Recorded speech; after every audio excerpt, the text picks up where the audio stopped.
Hi everyone, John here. So we're back with another video on the City of Final Fantasy Opera Omnia, and this time I'm just going to be going over a quick overview of the slides that were released for this month's updates of characters and LD releases. So this time around is to just talk about the character cycles as a whole and the banners that go along with them. And I'm going to be trying to, as much as possible, speak in the perspective of someone that doesn't have any of these units, and trying to give them as objective a take as possible.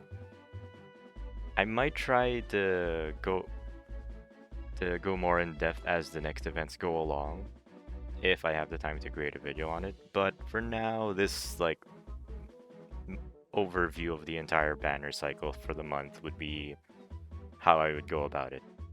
Okay, so now before we go over the month's events, please leave a like, comment, subscribe. And yeah, that's pretty much it. Let's get right to it. So the first part of our video will be the Vayne cycle, which will have Vayne's LD and BT debut. So starting on his banner, which is really rushed because it's going to be releasing tomorrow by the timeline. The first banners that we'll be releasing with Vayne will be Vayne himself, his LD and BT plus, and the LD that comes along with them will be Iroha. So for Vayne, I can't say much about Vayne. A lot of people already giving him the dead on arrival label, but he does have something to him. Like he's still technically a damage dealer that does a lot of rebreaks on his kit, and his LD basically gives him, well, it gives him a new frame buff that's basically a party aura. And along with that party aura, okay, I'm gonna be blunt, that party aura does not do much. It's just there for to compensate for his own stats and to give the party a bit of a boost. I mean, it'll be noticeable on some teams, but it's not the biggest thing. It's not why you're going to be bringing him. He is a damage dealer first, and that is what you're prioritizing. But the thing about Vayne is, most people would agree that his LD does not give him the edge that he needs to be competitive. It's like if you want to build up Vayne, you need to go all in and get his burst and green it out, because his burst basically gives him, well, the usual burst phase, etc, etc. But his burst effect has a unique thing similar to Cloud of Darkness, who I'll be talking about in a bit. But for Vayne's case, if the enemy is broken at any time while his BT effect is active, he will be performing a follow-up attack, which becomes stronger if you green him. I think it's at the second limit break. Yes, it is. And then, yeah, I think that's the main sell of his burst kit. Like, you'd want him to stand around while you have someone else breaking the enemy, which is kind of sad because he's supposed to be the one dealing the damage and taking all the turns, so he burns through his burst effect really fast if you're playing in that design. So it's really odd to build him up, personally, for me. His bannermate, on the other hand, Iroha, she doesn't really do much in Lufenia Plus, outside of her special effect, which is, one, not affected by Brave Gain reductions, because it is an entirely different effect altogether. It's like a Brave discount. So the general idea is, if you have a character that deals a lot of HP damage in one action, or they rapidly deal HP damage, it would vastly benefit them because they get that discount each time. But other than that, I think Vayne plus Iroha isn't like a priority banner to get. You could get Iroha, but just for her niche effect, I wouldn't go too hard on it. Okay, so the partner banner that goes along with them is going to be Cloud of Darkness and Strago. Cloud of Darkness will be receiving its BT plus effect, which is, it basically improves what Cloud of Darkness was already doing, which is actually really strong already to begin with. So Cloud of Darkness basically has more turns to their to their burst effect, which basically allows them to constantly deal like off-turn damage with a follow-up.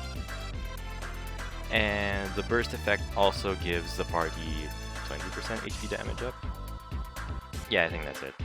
That and Cloud of Darkness also gets a mini rework in that it receives like HP damage up based on the amount of darkness stacks it has. So at full 5, or if you go beyond it by using the LD, you will be receiving a whopping 50% HP damage up, which is really huge. But the thing about playing Cloud of Darkness is that they have it takes work. Like, you need to actively be looking for moments when you can get an extra stack, or when you want to use your Trip Near Zero effect beam, which is all the time, I guess. But other than that, if you can get past the learning curve to play Cloud of Darkness, you can actually make good work with them. But in general, Cloud of Darkness is, in my opinion at least, is way better as a friend unit. Like, you summon it as a friend, and then just go ham with its burst effect, like in full play. Now the partner LD character, Strago. Okay, Strago's still good in that he has Ignore Defense on his kit, which is really like a really good future-proof, part of their kit. And if you want to save yourself some trouble before Strago's Crystal level 90 arrives, which is in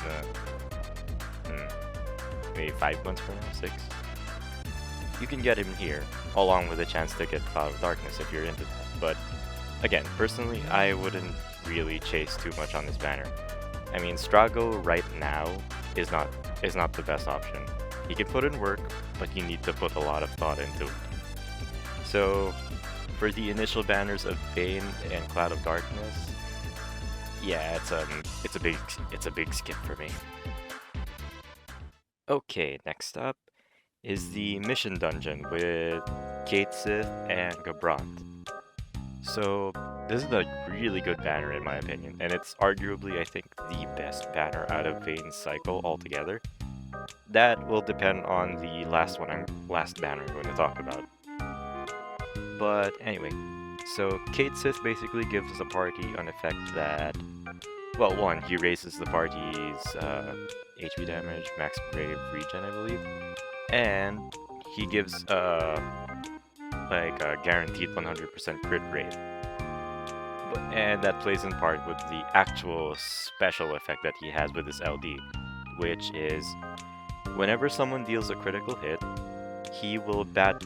his effect allows that said character to battery themselves with by a set amount of their max brave, and that is it's really hard to notice, but those numbers really add up.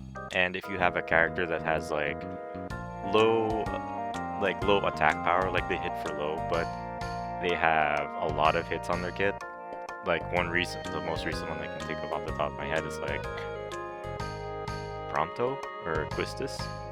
So yeah, each hit of theirs will be batterying themselves, and since it's a brave gain, it can be beneficial to those people that have like a greenish Tola or a green Bards.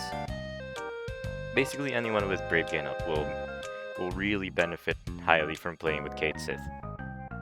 And as for someone for Gabranth, he doesn't get anything. He's a literal rerun banner at this point, but if you don't have him, his call effect is one of the best in the game. I mean, it's HP damage up. It's a very sought after effect, and it isn't affected by things like Imperil immunes, so he can outdo Kurosame in that aspect, or even the Ignis enchant Imperil.